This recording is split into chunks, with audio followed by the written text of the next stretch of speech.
So, have you ever thought what makes a good horror villain? Can they steal the show? We'll tell you. Don't miss it. All right. And welcome to After the Scream podcast. My name's Chris, the independent filmmaker. I'm Jess, the non-independent filmmaker. That's right. And what do we do? We review horror movies, and we also do interviews with creatives in the horror space or the horror genre. And welcome to another episode. Tonight we have a movie review, but we're going to have a little twist on that.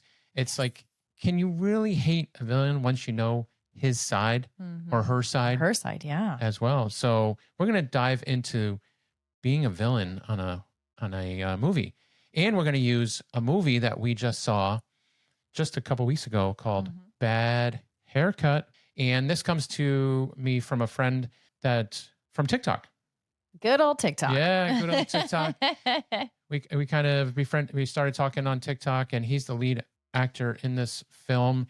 And he was like, yeah, you want to do an interview? And I'm like, well, I haven't seen the film yet. So he's like, here, talk to the director, and he will be more than happy to send you the screener. So this is our first one. Yeah, our first screener. So thank you, Kyle, for sending us that Yes. over. We really appreciate that. It did not disappoint. It did not disappoint. And we're going to talk about being a villain and Bad Haircut. So you want to get right into it? Yeah, let's just dive into it. Let's just dive into it. Go for it. So Bad Haircut follows Billy Crumpus, played by Spencer Harrison Levin, an awkward and shy college kid whose self-esteem hits rock bottom after an embarrassing night out. His friends Sonny and Dee decide that he needs a change and drags him to their favorite barbershop. The barber is Mick, played by Frankie Ray, an eccentric, over-the-top, enthusiastic stylist. At first, the visit feels harmless. Mick is loud, charming, and weirdly intense, and way too invested in transforming Billy. But as the haircut session continues, the atmosphere shifts. Yeah, Mick's pep talks become possessive, his jokes turning unsettling, and he starts prying into Billy's deepest insecurities. Billy becomes trapped in a barbershop nightmare. So the barbershop slowly morphs from a friendly neighborhood spot into the claustrophobic maze of manipulation that hint at Mick's troubled past. Rumors about a missing local girl, Sam, played by Nora Freely, suddenly don't feel like rumors anymore. As the night spirals out of control, Billy is pushed into a psychological showdown with Mick, who swings wildly between mentor, tormentor, and wounded child. Their confrontation becomes a chaotic blend of dark comedy, horror, and emotional breakdown, forcing Billy to confront his own fears while revealing the heartbreaking cracks beneath Mick's madness. So that's what the story is about. That's the synopsis. That's the synopsis of it. End of review. No, I'm just kidding. No. It did resonate with me a lot because when I was a kid, when I went to barbershops, the barbershop, I didn't like going as a kid because he would always nick you with the clippers. The clippers, and I didn't like it. So I hated going to the barbershop, and he was not a nice guy. So I didn't like that at all. So this kind of resonated with me a little bit about going to barbershops. I'm like, it was an interesting premise or a place to put this whole story in a barbershop. Creepy barbershop. Yeah. So we did mention a couple people that were in it during that thing, but then we have Mindy Sterling, who plays Miss Willett. We have Jake Busey, who plays Officer Steve. We have Larry Hankin, who plays Gus, and Martin Kibble? Sorry if we messed it up. Yeah, plays Wimp. And then the writer-director of this, Kyle Misick. Thank you, Kyle, for, like I said at the top of the show, sending this screener over. Yeah. We do appreciate it a lot. All those people that we mentioned in the last part there, they all have been in significant things in the past. They've been around for a long, long time. So they did get some good talent in there as well. Yeah. All right. So now that you know what it's about and who's in it, we're going to tackle this episode a little differently. We want to talk about, like we said at the top of the show, about villains, and then especially Frankie Ray as Mick, the villain, or who he is, kind of thing. So, because great villains aren't just because they're evil, it's because because they're human, right? Just like us. Yeah, they're, just like us. Scare us and break our hearts, and they make us look at the worst parts of ourselves. Ooh, that's deep. Right. So I do think of that. And then as a writer, I look at it as, because the villain is the protagonist of their own story, right? Mhm. So they don't think of themselves as the bad guy. No, They're the good guy in their story, and they feel like they're doing everything correctly, just differently from what we're looking at. So let's dive into that a little more. So I want to talk about Mick and his journey as a villain, and because he is the antagonist of Bad Haircut, and he's the emotional engine of this film. And I don't know if Mick feels like he is the monster in this film at all. No, I It's don't just think he does. no. No. He's a man that just never felt like he had enough, right? He just, something is missing in his In his world. world. Yeah.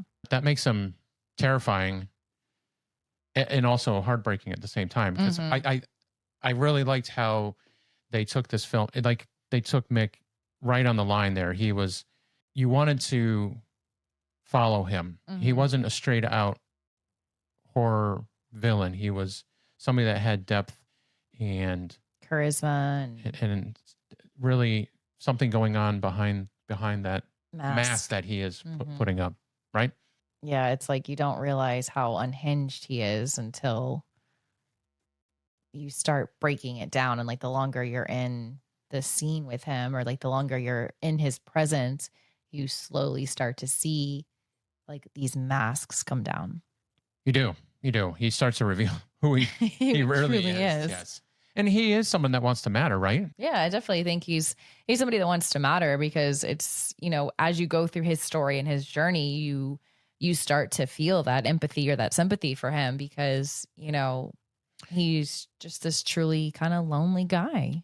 Yeah, and I think, like you said, he's charming. I think you said, did you say charming? Yeah, he's got charisma. He's got charisma, and that's that mask that he puts on, but he has all that anxiety underneath him. And I think him acting that crazy is just him trying to get, I don't know if he's trying to get attention by acting that crazy, or he's trying to hide who he really is by acting that way. And there's almost like this this sense of confidence, especially when he's got the scissors in his hand and he's given that haircut. It's like that he exudes that confidence. So it's just, he's a very interesting guy. He is. And he's afraid that Billy will reject him in the way that everyone else has in his life, that probably has rejected him in his life. So it's funny that I think, for coming off so confident, I think he is afraid of rejection. And he doesn't want Billy to go away. He needs Billy to stay in the barbershop with him that whole time. Yeah, it's like that weird companionship or that weird friendship that he's like desperately looking for. And, he sees a kid that maybe is kind of similar to him in some certain ways. And I think he does resonate with Billy, and then sees exactly maybe himself in Billy, that quirky, kind of goofy person, and that doesn't have anybody, but wants to improve on. That's that kind of thing of like the hurt person trying to fix the broken person, trying to fix everybody else. And that is broken, but you're broken yourself, so it's kind of hard. You can't fix anybody. Yes, absolutely. And I think his loneliness is his true villainy of the whole. That's where the villain comes out. So I think, when Billy tries to pull away and get out of the barbershop, that kind of thing, that's when Mick starts to unravel, because he's like, at this point, he's like, oh my God, I've lost I've lost him. He's not, he's got another person just running away. Obviously now at this point, Mick has, kept him down in the basement, not to give away too much. Yeah. And keeping him locked up, and he can't get away. So it's just Mick feeling that lifetime of rejection, that deep loneliness, and just nobody in his life to really make it matter. It's like he starts to just grasp at straws by this point of the film, where he will do anything to keep like Billy in his presence and his company. And it's almost like this Dr. Jekyll and Mr. Hyde type of thing. It's very interesting to watch him play this character out, because he does it so well. He does do it. He does do it very well. And it is very Dr. Jekyll and Mr. Hyde, because he does flip back and forth so much, and that's just It's scary. It's scary, and it keeps the audience on their toes, right? When you don't know. I mean, in real life, when you know somebody that's flips really quickly, you don't know how to take them. You walk on eggshells, kind of thing. And I think that's how you feel in the film. Yeah. You kind of feel that unsettledness when he kind of flips back and forth. You don't know which Mick you're gonna get at that point. Yeah. And I think that's how we kind of felt like sitting and watching it on our couch. We were just like, you could just get sucked in and you're like, oh my gosh, which side which personality, which side are we going to get of Mick? And then you kind of like cock your head because you're like, oh geez, it just gets crazier. So that leaves, like I said, the audience very torn. Are they afraid of Mick, or they feel sorry for Mick? Where do you lie at that point? And I think, I think that transitions through the whole film because in the beginning you're like, whoa, this guy's kind of crazy, but he's interesting. He's not. He doesn't feel dangerous at this point, and then it turns into danger, and then it's back and forth between Billy and Mick throughout that whole thing, even to the end. They still have that connection, like they're connected in that one person kind of thing. So of course we're talking about villains, and we're talking about this villain here, Mick, on here, and I think through the whole thing, by the end, you're rooting for this villain at the end a little bit. You? I was. I wasn't in certain parts. I was because I wanted him to find somebody. Yeah. Not the way he was doing it. No. Was bad. It was questionable. It was very questionable. He is dangerous, but he's not soulless because he did have. I still feel like he had a soul. He was definitely unhinged. But didn't lack empathy for people. No, he didn't lack empathy. He wasn't empty. He was frightening, but he was never flat. And that was one thing I wanted to say through this whole thing is he wasn't a flat villain throughout the whole movie. He had the highs and lows. He had the emotional depth behind it and the reasoning behind all that and why he was feeling the way he was. At the top of the show, it just brings us back to the top of the show where I was like, can the villain be steal the show? And I feel like he did steal the show. It was it is a anti-hero in a way kind of story, and with him in this movie it just makes it a whole nother kind of movie. And then Frankie Ray just took it to a whole nother level. It was incredible. He was amazing performance by him, and I really appreciated that, how far he went there to go there. And I know to have to do that every single day and night is just, it's a lot on you. It's exhausting. It's exhausting and mentally exhausting to continually put yourself in those shoes. So, congrats to you. Congrats to Kyle for making this kind of film as well. And it was funny because I was like, I won't say the end. Because we don't want to give away a spoiler. No.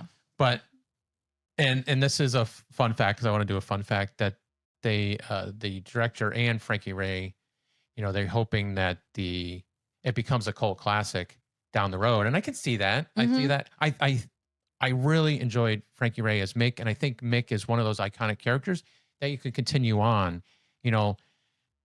Art the Clown comes to it, although he's not Art the Clown. No. Because he's not that crazy killer, but it's not that kind of slasher movie. But it's not a slasher movie, yeah. But he is one of those iconic characters I'd like to see continue in other movies. And you could just keep the barber of whatever, that's really good. Barber of hair. The barber of hair. The next one, yeah. The butcher of hair. That's butcher of hair, yeah. And it was funny because Frankie Ray described playing Mick as the darkest, most emotional, damaging hole he crawled into as an actor. So, and I had a brief, very TikTok conversation with him that he did say that was, it was a lot to get into this role. And we hope to, speaking of that, he has graciously agreed. We haven't set up a time or talked about it, but to have an interview. So with him, and I am super excited to hopefully do that very soon as well. Once we have to know all the details of Mick. Yes. Behind the scenes. Yes. And he said this is his breakout role after 36 years of working as an actor. So that's another thing to just don't give up. Yeah. Don't give up. You got to keep doing what you love to do. And he has. So congrats to Frankie for doing that as well. And then Kyle said that was quoted as that men need love too, showing that Mick isn't just a villain, but he's someone deeply wounded. So it was interesting that Kyle took it to a men's perspective of like, yeah, they need the love as well. They need love too. Yeah. And it's been in the film circuit and it's not out in any theater yet, but hopefully it'll come to a theater. It might go, I'm not Hopefully sure if it's soon. going to streaming or theater, but hopefully it'll come out to the theater because everybody needs to see this. Yes. We really enjoyed this movie. It's a movie I would sit down and like watch again. And for me to sit down and watch another movie, it's got to be really good. Yeah, Like, no, I would definitely watch it again as well. Yeah, because it does have those little funny, quirky moments in it too. So that's what I really appreciated. So what would we recommend this on Screaming Smiles? Oh, I say a 4. Yep, 100%. Yeah. 100%. 4. Yeah, I hope this movie comes out to streaming or theaters because we really enjoyed it. I think this is a great movie that everybody is really going to like and enjoy. And that really, connection to that villain. Yeah, get to know Mick and his character. And that villains make great leads. And yeah. And they can be scary and emotional and all over the place. And funny. And funny all at the same time.